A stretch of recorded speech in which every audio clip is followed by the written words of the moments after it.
Hello everyone, hope you're fit and fine. So this is the third part of the chapter International Organizations, and I hope that you have seen the previous part 2. In part 2, I had explained about the need of reforms in the United Nations. So in this part, I'm going to discuss that what is India's stake in these reforms. So, if there will be any expansion of the Security Council, what would be India's strength, stake, claim? And then I'm going to discuss about how UN is a body that can balance United Nations, and what is the role of United Nations in the present unipolar world. So let's start the video. In the previous video part 2, you have seen that there are needs for reforms in the United Nations, and one of the major reforms that has been asked for is the expansion of the Security Council. So by the expansion of the Security Council, we mean that the number of permanent and non-permanent members in the Security Council has to be increased. Okay, so just to revise once more, the number of members in Security Council at present is 15, out of which there are 10 non-permanent members and 5 permanent members. Okay, these 10 non-permanent members are elected for a period of 2 years, and these 5 permanent members hold their seat permanently since the creation of United Nations. Now these 5 permanent members, who are these 5 permanent members? These are USA, Russia, UK, France and China. Okay, so now the demand is that the number of members in the Security Council, the membership of the Security Council should be raised.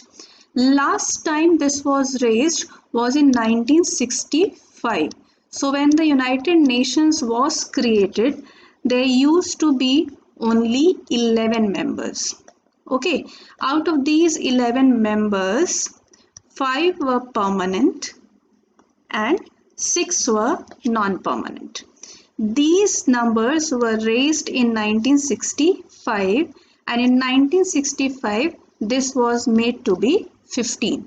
So since 1965 this number is stagnant, it has not increased, and you have seen that how much the world realities have changed. Okay, so corresponding to that, there has been demand to increase the membership of the Security Council.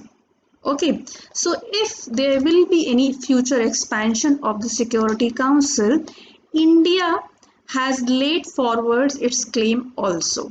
India first of all has supported this demand that the membership should be raised, and has laid forward its claim also to be a permanent member, to be one of the P6 or P7, howsoever it will be.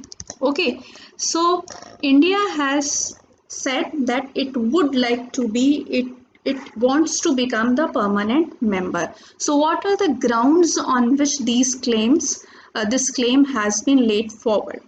Number one, India is the second most populous country in the world. The first most populous country is China, that you all know, but it is predicted that in the next census, India is going to surpass China as well. Okay, India's share at present in the world population is 18%. That means that 18% of the world population lives in India. This is a big number. Okay, so number one ground for claim of the permanent membership is this huge population, that we are a country that represent 18% of the world population.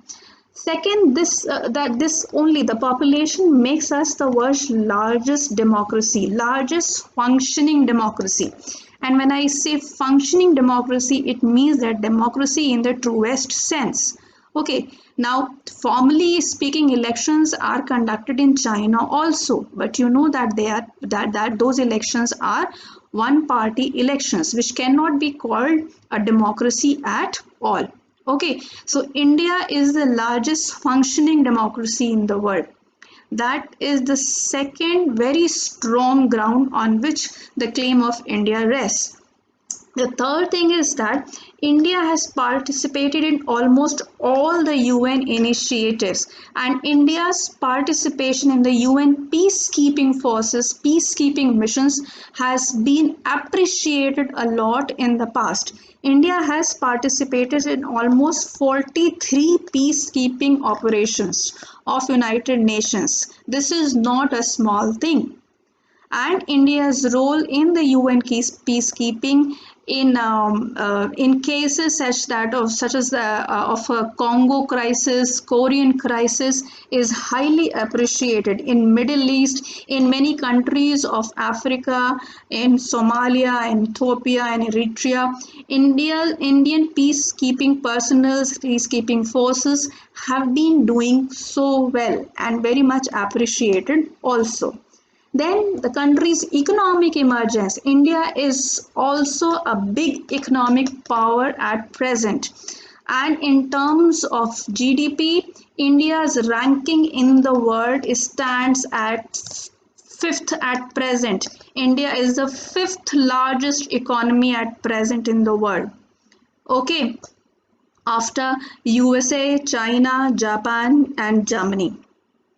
Okay, USA and China are already the permanent member of Security Council.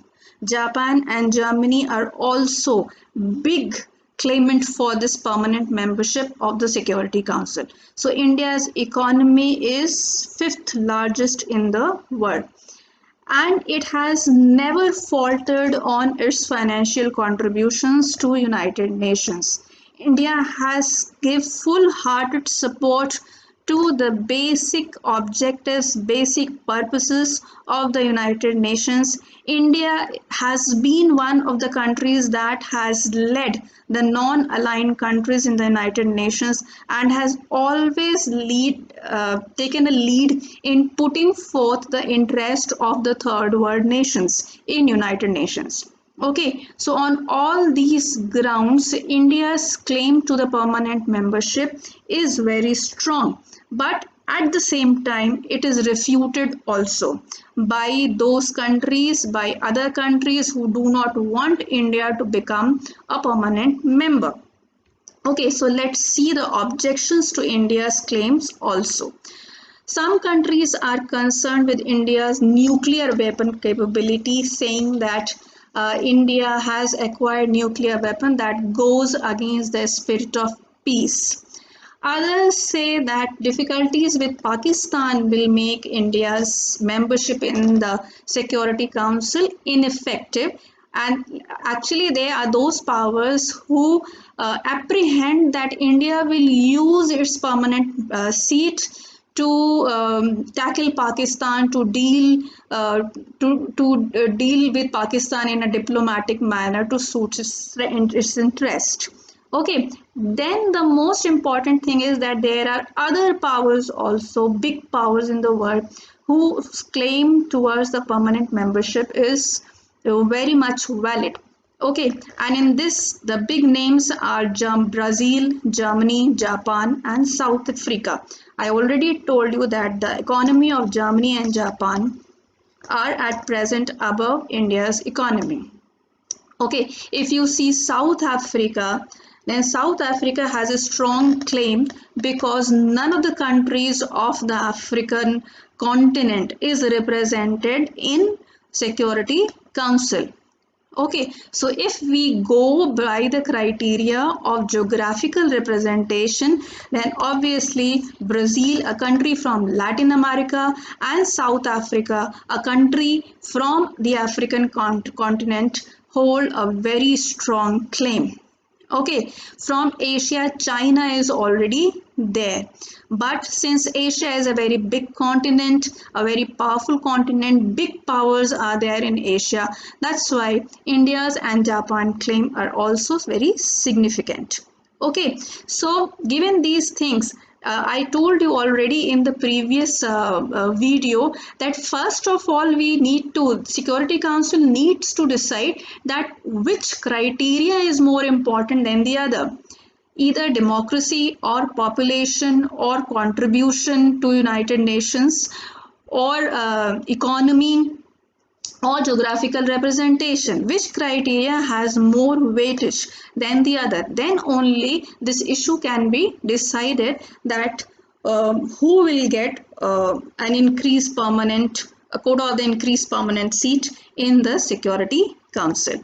Okay, now the next important topic in the chapter is UN and the unipolar world. Unipolar world means the world which is dominated by United States, which it's there's a hegemony of United Nations, and in this world then there is an apprehension, and it's not an apprehension, actually it's a reality, that United States has been using United Nations to further its interests, which is represented in this cartoon as well. So this is the personality here represents United States. In one hand you can see war, which is the hard power strategy of UN to win or to further its interests through war. If that doesn't work, then it uses United Nations. So it's using both the things. Through United Nations, if the things doesn't work out to its interest, then it takes recourse to war. Okay, and in taking recourse to war, many a times it has ignored the United Nations also. You have seen one instance in the case of the second Iraqi war. The military action against Iraq was not mandated by UN. Despite that, US went forward and attacked Iraq. Okay, so this role, if we expect United Nations to serve as a balance against US dominance, will it work? It is very difficult for UN. Why it is difficult for UN? Because US is a big military and economic power. Okay, then it is the single largest contributor to United Nations. We cannot imagine United Nations without US presence over there. Then the UN headquarters is physically present in US. That gives US a very big mileage over other countries. Okay, then the United States has veto power. If the Security Council takes any action or intends to take any action against the US, it will never be successful because US will exercise its veto power to save its interest. Okay, then because US has a veto power, it has a significant say in the choice of the Secretary General, which is a very important post, most significant post in the United Nations. Then it uses its power to split the world and reduce resistance to its policies. How US has been working diplomatically to divide the world opinion in its favor, you will come to know when you will be through with this book of world politics. You must have got a sense how US does that. Okay, the US also has many nationals in the UN bureaucracy. So many of the things that are going on in the United Nations, US has a big control over there. So taking all this into consideration, does it mean that the United Nations is just a tool in the hands of United States? That the United Nations functions at the diktat of America? Is it so?